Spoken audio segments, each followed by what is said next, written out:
Hello everyone, आज मैं आपके लिए एक्सप्लेन करूंगी आइसली द गॉड का एपिसोड नंबर 11। तो जैसा कि लास्ट एपिसोड में हमने देखा था कि नाइट वॉच की ट्रेनिंग में 1 बाय 1 सभी न्यू रिक्रूट्स एलिमिनेट हो गए, मगर लिन क्यू अभी भी कॉन्टेस्ट में बना हुआ था। मीनवाइल उसका सामना हो गया एंशिएंट चर्च के एजेंट ली लियांग से, मगर नाइट गॉडेस की मदद से वो ली लियांग को हराने में कामयाब हो जाता है। साथ ही लिन क्यू फाइनली कांगनान माउंटेन की पीक पर भी पहुंच गया था। अब आगे तो ओपनिंग सीन में हमें church of the ancient God का एक मेंबर दिखाया जाता है, जिसे मैसेज के जरिए बताया गया था कि प्लान फुल्ली ऑन है और सभी बिलीवर्स अपनी अपनी जगह पर तैनात है, बस उन्हें वेट है शिकार का। जिसके बाद हमें church of the ancient gods के 1 बाय 1 सारे मेंबर दिखाए जाते हैं। ये सभी मेंबर्स लिन क्यू को कैप्चर करने के लिए पूरी तरह से तैयार थे। वहीं पर हम ले लियांग को देखते हैं, जो कि लिन क्यू के घर पर नजर रखे हुए था। और अब हमें ट्रेनिंग सेंटर का सीन दिखाया जाता है, जहाँ पर सभी नाइट वॉच पूल में नहा रहे थे। वहीं पर किंग जू भी पहुंच जाता है और तभी चाओ युआन और बेली डुमिंग मिलकर उसका तौलिया खींच लेते हैं, जिससे शेन किंग जू पूरा नेकेड होकर पानी की पूल में गिर गया। अब तो इन दोनों पर काफी ज्यादा भड़क गया था, लेकिन वो कुछ कर पाए इससे पहले ही चाओ युआन वहाँ से भाग गया। इधर शेन किंग जू ने बेली डुमिंग पर अटैक करने के लिए अपनी पावर्स को एक्टिवेट कर दिया था। तभी बेली डुमिंग उससे कहने लगा कि भाई शांत हो जा। दरअसल नहाते वक्त पीछे से हिट करना नहाने का ही एक सीक्रेट होता है, इससे हमारी बॉडी स्ट्रांग बनेगी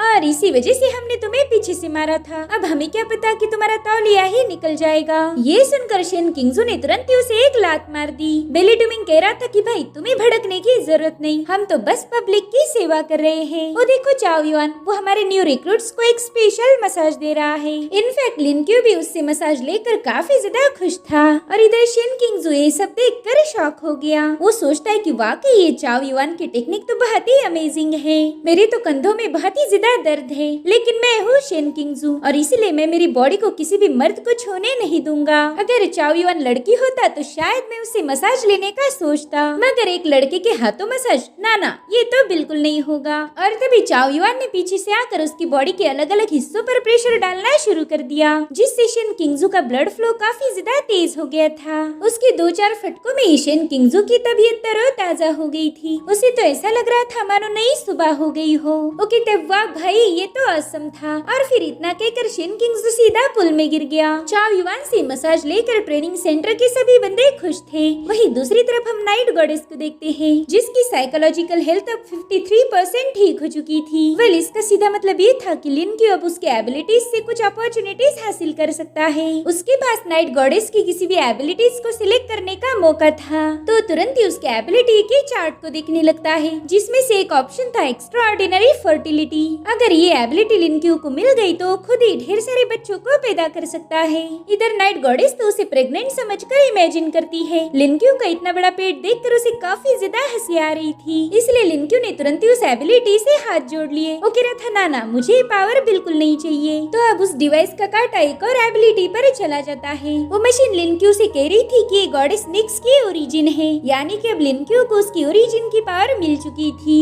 अब लिन क्यू के सामने तुरंत ही एक आसमान ओपन हो गया। इसे डार्क इरोशियन भी कहा जाता था। वेल, ये है नाइट गॉडेस का रियल ओरिजिन और उसकी सभी एबिलिटीज में ये सबसे स्पेशल था। और तभी लिन क्यू के सामने एक क्रिस्टल का बॉल तैयार हो जाता है। लिन क्यू उसे कैच करने की कोशिश कर रहा था, लेकिन तभी वो बॉल नीचे गिर गया। वेल, उस बॉल को अब एक छोटा बच्चा उठा लेता है। वो कह रहा था देखो मैंने एक और सितारा उठा लिया, मगर ये तो बाकी सितारों से बहुत ही ज्यादा छोटा है। तभी एक दूसरा बच्चा आकर उससे वो सितारा छीनने की कोशिश करने लगा। वो कह रहा था कि मुझे भी ये सितारा चाहिए, मगर तभी एक पावर उसे जबरदस्ती पकड़कर अपनी जगह पर बिठा देती है। वहाँ पर और भी कुछ बच्चे थे, जिन्हें उसकी हालत देखकर हंसी आने लगी। तभी उनकी माँ उन्हें बताती है कि सारी दुनिया तुम लोगों ने ही क्रिएट की है, यहाँ की सभी क्रीचर्स तुम्हारे ऑर्डर को फॉलो करेंगे। और तभी एक व्हाइट कलर की ऑल उस बच्चे के पास आ जाती है। दरअसल ये सभी बच्चे नाइट गॉडेस के थे। वो अपने बच्चों को खुश करने के लिए वहाँ पर स्नोफॉल करवा रही थी। तो अब नाइट गॉडेस के इस विजन में लिन क्यू भी पहुँच गया। वो देखता है कि नाइट गॉडेस अपने बच्चों के साथ बहुत ज्यादा खुश है,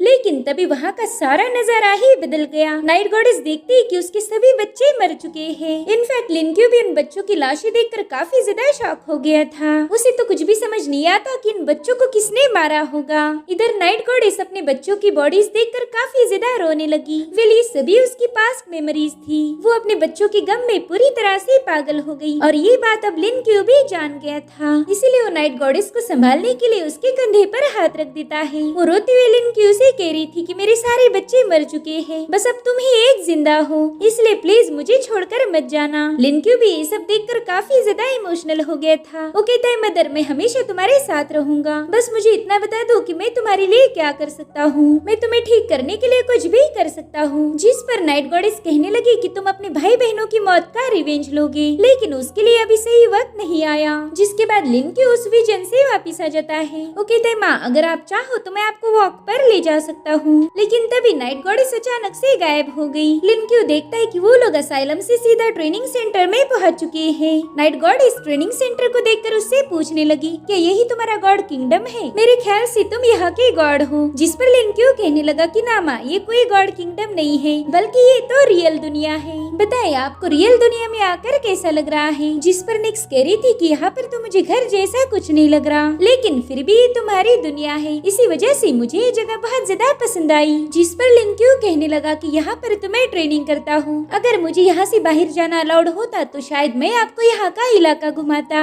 सिटी के उस तरफ तो बहुत सारी इंटरेस्टिंग चीजें हैं, अगर मैं आपको वहाँ घुमाने ले गया तो वो जगह आपको बहुत ज्यादा पसंद आएगी। जिस पर गॉडेस निक्स कहने लगी कि सारा किंगडम तो तुम्हारा है, तो फिर तुम इस ट्रेनिंग कैंप से बाहर क्यों नहीं जा सकते? देखो यहाँ पर है स्टारी नाइट, और इसके होते हुए मैं तुम्हें कहीं भी ले जा सकती हूँ। जिसके बाद नाइट गॉडेस लिनक्यू का हाथ पकड़कर अपनी पावर्स को एक्टिवेट कर देती है, और उसके ऐसा करते ही वो दोनों भी वहाँ से गायब हो गए। इधर कमांडर युआन को गॉडेस की ब्रीदिंग का एहसास हो गया था। वो तो ये बात जानकर काफी ज्यादा शॉक हो गया कि उसके ट्रेनिंग सेंटर में एक गॉडेस आई थी। वहीं दूसरी तरफ हम पानी के ऊपर चलने वाले कैरेज को देखते हैं, जिसे एक डिवाइन डिसाइपल चला रहा था। वो अपने मास्टर से पूछ रहा था कि आखिर फॉरेन के गॉड हमारे डाशिया रीजन में क्यों आए हैं। वेल, इस बंदे के मास्टर का नाम है चेन, और वो इस बच्चे के सवाल का कोई जवाब नहीं देते। लेकिन नाइट गॉडेस और उस बंदे के आने का पैगाम church of the ancient God के लीडर को भी मिल गया था। वहीं दूसरी तरफ हमें लिनक्यू का घर दिखाया जाता है, जहाँ पर उसके डॉग ने एक बर्तन गिरा दिया था, जिसके आवाज से लिनक्यू की आंटी बाहर आ जाती है, और उन दोनों की सारी बातें इधर लिनक्यू दूर से ही सुन रहा था। लिनक्यू अपनी फैमिली को बुरी तरह से मिस करता है, और तभी नाइट गॉडेस लिनक्यू से पूछने लगी, क्या ये लोग तुम्हारे दोस्त हैं? जिस पर वो कहता है कि ना, ये मेरे दोस्त नहीं बल्कि ये मेरी फैमिली है। साथ ही लिनक्यू की नजर उसके पुराने टीम लीड पर गई, जो कि लिनक्यू के घर के सामने पहरा दे रहा था। साथ ही उस बंदे ने लिनक्यू के घर पर एक सील लगा दिया, ताकि उसके जाने के बाद लिनक्यू की फैमिली सेफ रहे। तो अब उसे देखते ही लिनक्यू तुरंत नाइट गॉडेस को लेकर वहाँ से ही चला जाता है, और थोड़ी देर में लिनक्यू का भाई बालकनी में आ गया। उसे फील हुआ था कि उस जगह पर एक गॉडेस आके चली गई। अब इस बंदे को गॉड का प्रेजेंस कैसे महसूस हुआ, इसके बारे में हमें कोई इन्फॉर्मेशन नहीं दी गई। इधर लिनक्यू नाइट गॉडेस को लेकर ट्रेनिंग सेंटर में वापस आ गया था, और तभी उनके सामने आ जाता है कमांडर युआन। नाइट गॉडेस उसे देखकर लिनक्यू से कहने लगी कि शायद ये बंदा भी तुम्हारा दोस्त होगा। जिस पर लिनक्यू कहते हैं शायद से हो सकता है। तभी कमांडर युआन आगे बढ़ते हुए नाइट गॉडेस को अपने बारे में बताने लगा। वो कह रहा था कि मैं डाशिया की नाइट वॉच की टीम का डिप्यूटी कैप्टन हूँ। मेरा नाम है कमांडर युआन गोंग। क्या मैं आपका नाम जान सकता हूँ? जिस पर नाइट गॉडेस अपना नाम निक्स बताती है। अब ये नाम सुनते ही कमांडर युआन डर के मारे पीछे हट गया। साथ ही वो अपनी सोड को भी बाहर निकालने की कोशिश कर रहा था। वो कहने लगा कि मैं जानता हूँ तुम नाइट की गॉडेस हो, लेकिन मुझे ये बात पता नहीं कि तुम डाशिया रीजन में क्यों आई। अगर तुम्हें हमारी कोई मदद चाहिए तो बता दो। जिस पर निक्स कहने लगी कि ना, तुम मेरी मदद नहीं कर सकते, मैं तो यहाँ पर मेरे बेटे को ढूंढने आई थी। ये सुनकर तो कमांडर युआन को बहुत बड़ा झटका लग गया था। तो लिनक्यू तुरंत ही कमांडर युआन को एक्सप्लेन करने लगा। वो कह रहा था कि नाइट गॉडेस यहाँ पर उसके एजेंट को ढूंढने आई थी, और उसने अपने एक एजेंट को भी सिलेक्ट कर लिया है, जो कि कोई और नहीं बल्कि मैं हूँ। ये सुनकर कमांडर युआन हैरान होकर कहने लगा कि तुम इसके एजेंट नहीं हो सकते, तुम तो ऑलरेडी माइकल के एजेंट हो। मैंने अपनी आंखों से देखा था तुम्हारे अंदर माइकल की पावर से। तो लिनक्यू भी उसे शर्माते हुए कहने लगा कि मैं माइकल के साथ साथ निक्स का भी एजेंट बन चुका हूँ। जिसके बाद वो गॉडेस निक्स से कहने लगा कि माँ प्लीज आप यहाँ से चली जाओ, मैं आपसे मिलने के लिए असाइलम में आ जाऊंगा। तो निक्स कहती ठीक है, पक्का मुझसे मिलने आना। जिसके बाद वो लिनक्यू से प्रॉमिस लेकर वहाँ से गायब हो गई। अब उसके जाते ही कमांडर युआन कहने लगे कि बच्चे आखिर यहाँ पर चल क्या रहा है। तो लिनक्यू तुरंत ही उन्हें सैल्यूट करते हुए कहने लगा कि दरअसल गॉडेस निक्स का ब्रेसलेट मिसिंग है, और उन्होंने मुझे उस ब्रेसलेट को ढूंढने का काम दिया है। ये सब सुनकर कमांडर युआन समझ गए। वो कह रही थी कि लिनक्यू शायद ये तुम्हारी असेसमेंट होगी, जिसे तुम्हें कुछ भी करके पूरा करना होगा। वैसे देखा जाए तो डाशिया की हिस्ट्री में ऐसा पहले बार हुआ है कि एक ही बंदे को दो गॉड्स ने चुना हो। मुझे तो यकीन नहीं हो रहा कि तुम्हारे पास दो गॉड्स की पावर है। जिस पर लिनक्यू कहने लगा, हाँ मुझे भी इस बात पर यकीन नहीं हो रहा था, लेकिन इस दुनिया में तो कुछ भी हो सकता है, पता चले आगे चलकर मुझे और गॉड्स की पावर मिल जाए। वही दूसरी तरफ हम उसी कैरेज को देखते हैं जिसे चलाने वाला डिवाइन डिसाइपल अपने मास्टर से कह रहा था कि मास्टर, कमांडर युआन ने हमें बताया था कि कांगनान में मौजूद सारे देवता जा चुके हैं, तो फिर हम कांगनान क्यों जा रहे हैं? जिस पर मास्टर कहने लगी कि अब तो मुझे भी कांगनान जाने की इच्छा नहीं रही, वो जगह बहुत ही ज्यादा वियर्ड हो चुकी है, इसलिए बच्चा भी यू टर्न मारते हुए तुरंत ही वहाँ से वापस जाने लगा। गाइस, अब ये दोनों है कौन और इनका क्या मकसद है, ये हमें कहानी में आगे पता चलेगा। वही दूसरी तरफ कमांडर युआन ने एक ईमेल टाइप किया जिसमें लिनक्यू के एबिलिटीज के बारे में लिखा गया था। वो अपने ईमेल में बताते हैं कि लिनक्यू के पास 2 गॉड्स की पावर है और डाशिया की हिस्ट्री में ऐसा पहली बार हुआ, इसीलिए हमें किसी भी कीमत पर लिनक्यू को प्रोटेक्ट करना ही होगा। और अब हम देखते हैं बेली ट्यूमिंग को, जो कि अनाउंस करते हुए सभी न्यू रिक्रूटर्स को बता रहा था कि गाइस, हमने काफी सारी मेहनत की है और अब हमारे पास आखिरकार ये मौका आया है कि हम हमारे खाने को चुन पाए। अगर हम सभी को खाने में चिकन की टंगड़ियाँ खानी है तो हमें अच्छा परफॉर्म करना ही होगा, लेकिन उस अच्छे खाने के लिए हमें यहाँ के इंस्ट्रक्टर को चैलेंज करना है। अगर हम इस चैलेंज में उन्हें हरा पाए तो हमारी बल्ले बल्ले हो जाएगी। तो अब हमें कुछ न्यू रिक्रूट्स दिखाए जाते हैं जिन्होंने इंस्ट्रक्टर्स को चैलेंज किया था, जिस पर पहले नंबर पर आता है किंगजू, दूसरा था चाओ युआन जिसे हॉरिजॉन्टल बार किलर में इंस्ट्रक्टर चेन लिन को हराना था। वहीं पर मॉली गन शूटिंग में एक इंस्ट्रक्टर को चैलेंज कर रही थी। वेल, इस बंदे को गन शूटिंग का किंग भी कहा जाता था। अगर मॉली से हरा पाई तो वो ये चैलेंज जीत जाएगी। और सबसे आखिर में आता है लिनक्यू, जो कि इंस्ट्रक्टर हानली को तलवारबाजी में चैलेंज करता है। हानली लिनक्यू से कह रहा था कि बच्चे, इस बार मैं तुम्हें न्यू रिक्रूट जैसे ट्रीट नहीं करूंगा, क्योंकि पिछली बार की तलवारबाजी में तुमने मेरी छुट्टी कर दी थी। इधर बिली डूमिंग कह रहा था कि गाइस, ये मत सोचना कि मैंने कोई पार्टिसिपेशन नहीं किया, दरअसल कॉन्टेस्ट को जीतने का मेरा स्टाइल थोड़ा अलग है। मैं सबके लिए ये तोहफे लाया हूँ, जिसे भी ये महंगे महंगे गिफ्ट चाहिए उन्हें मेरे दोस्तों को चीयर्स करना होगा। तो गाइस, इसका सीधा मतलब ये है कि बिली ट्यूमिंग ने यहाँ पर चीयर लीडर्स की अरेंजमेंट की थी और अब इसी के साथ कॉन्टेस्ट की शुरुआत हो गई। ये सभी लोग अपनी पूरी ताकत लगाकर इंस्ट्रक्टर्स को चैलेंज कर रहे थे। वही दूसरी तरफ हम लिनक्यू के पुराने टीम लीडर और उसके एक दोस्त को देखते हैं, जो कि कमांडर युआन से मिलने के लिए ट्रेनिंग सेंटर पहुंच चुके थे। टीम लीडर के कंट्रोल रूम में आते ही वहाँ मौजूद सभी लोग गायब हो गए। वहीं पर हम दरवाजे के बाहर पहरा दे रही थी ताकि उन दोनों की बातें कोई और सुनने न पाए। इधर कमांडर युआन टीम लीडर को बता रहा था कि हमारे इस ट्रेनिंग सेंटर में church of the ancient gods के लोग घुस गए थे। इनफैक्ट लियांग नाम के बंदे ने तो लिनक्यू के साथ फाइट भी की। हालांकि लिनक्यू ने इसके बारे में मुझे कुछ नहीं बताया, लेकिन यहाँ पर जो भी होता है उसकी मुझे खबर मिलती है। जिस पर टीम लीडर बताने लगा कि मेरे बंदे भी church of the ancient gods के लोगों को ट्रैक कर रहे थे, लेकिन कल ही church of the ancient gods के सभी लोग अचानक से गायब हो गए। हमें तो ये भी पता नहीं कि वो लोग गए कहाँ। कई दिनों से वो लोग कांगनान सिटी में ही मंडरा रहे थे, लेकिन फिर अचानक से वो गायब हो गए। और जितना मैं उन लोगों को जानता हूँ वो बेवजह गायब नहीं होंगे। मेरे ख्याल से उनका टारगेट है ये ट्रेनिंग सेंटर। इधर सभी लोग कॉन्टेस्ट में काफी अच्छा परफॉर्म कर रहे थे, उन्हें पता ही नहीं कि इन पर क्या मुसीबत आने वाली है। वही दूसरी तरफ कमांडर युआन टीम लीडर पर काफी ज्यादा भड़क गए थे। वो कह रहे थे कि पहला तो मैं इस जिनान माउंटेन में आना नहीं चाहता था, लेकिन तुम लोगों ने फोर्सफुली मुझे यहाँ पर ट्रेनिंग सेंटर ओपन करने के लिए मजबूर कर दिया और अब तुम यहाँ आकर बता रहे हो कि ये जगह भी सेफ नहीं। यहाँ पर मेरे पास लगभग 20 पावरफुल इंस्ट्रक्टर है। इतना ही नहीं, मैं खुद यहाँ पर बैठा हूँ। मैं भी देखता हूँ कि church of the ancient God के लोग हमारे साथ क्या करेंगे।